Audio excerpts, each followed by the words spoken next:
Jammu Kashmir assembly की कार्रवाई अब नए रूल्स के तहत चलेगी। जी हां, ऐसा हम इसलिए कह रहे हैं क्योंकि जम्मू कश्मीर असेंबली रूल्स में अमेंडमेंट हो चुका है, तरमीम हो चुकी है और ये मुसव्वदा पूरी तरीके से तैयार कर लिया गया है। और ये मुसव्वदा तैयार करने के बाद जो 9 रुकनी कमेटी बनाई गई है उन्हें सौंप दिया गया है ताकि आप इस पर रिवीजन करें, चर्चा करें, तबादले ख्याल करें।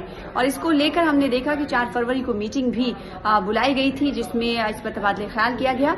और आपको बताएं कि जो 9 रुकनी कमेटी है इस हेड कौन कर रहा है और इस कमेटी में कौन कौन से रुकन शामिल किए गए हैं उस पर भी नजर डाल लेते हैं। सबसे पहली बात यह कि इसमें 9 लोग शामिल किए गए हैं जिसमें से 7 एनसी के सपोर्ट में कांग्रेस है गवर्नमेंट में। जैसा कि आपको मालूम है कि जम्मू कश्मीर में तो एनसी और कांग्रेस के रुकन इसमें शामिल किए गए हैं, 7 जिनकी तादाद है। और इसके अलावा 2 भारतीय जनता पार्टी के रुकन इसमें शामिल किए गए हैं। तो जो मुसव्वदा तैयार किया गया है जम्मू कश्मीर असेंबली रूल्स में अमेंडमेंट को लेकर उस पर ये तमाम लोग तबादले ख्याल करेंगे। 4 फरवरी को मीटिंग हुई, बातचीत हुई, लेकिन अब तय किया गया है कि अगली मीटिंग फिर होगी। अगली मीटिंग 12 फरवरी को होगी जिसमें ये तमाम रुकन एक बार फिर से तबादले ख्याल करेंगे। और उस वक्त अगर सहमति बन जाती है, एक पेज पर तमाम लोग ये आ जाएंगे, तो अब विधानसभा सत्र जब शुरू होगा, असेंबली सेशन जब शुरू होगा, बजट सेशन जब शुरू होगा, तो उस वक्त नए रूल्स देखने को मिलेंगे।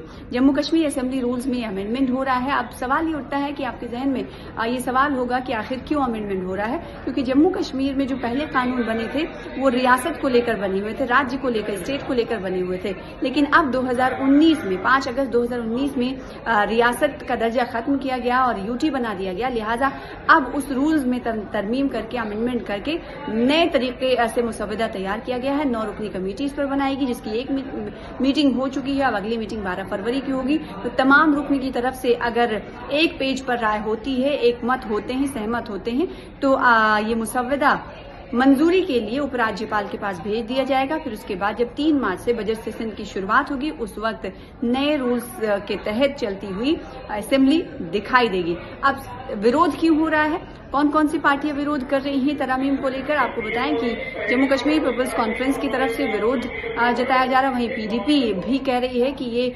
2019 में जो किया गया था उसी का वैलिडेशन है। 2019 में रियासत का दर्जा खत्म करने के बाद अब उस पर मुहर लगाने की कोशिश हो रही है। सज्जाद गनी लोन जो कि पीपल्स कॉन्फ्रेंस के नेता, उन्होंने सीधे तौर पर कहा कि वो मुखालिफत करते हैं क्योंकि पहले जिस तरीके से रवैया इख्तियार किया गया था जम्मू कश्मीर रियासत को लेकर, यूटी बन गई है, अब तरमीम किया जा रहा है, तो एक कदम आगे बढ़कर इस पर कार्रवाई की जा रही है। तो ये तो अपोजिशन की राय है। वहीं अब अगर मंजूरी 12 फरवरी को जब मीटिंग होती है, सहमत हो जाते हैं, तो 3 मार्च से बजट सेशन की जब शुरुआत होगी तब यूटी में जो नए कानून बनाए गए हैं असेंबली रूल्स को चलने को लेकर वो लागू होते हुए दिखाई देंगे।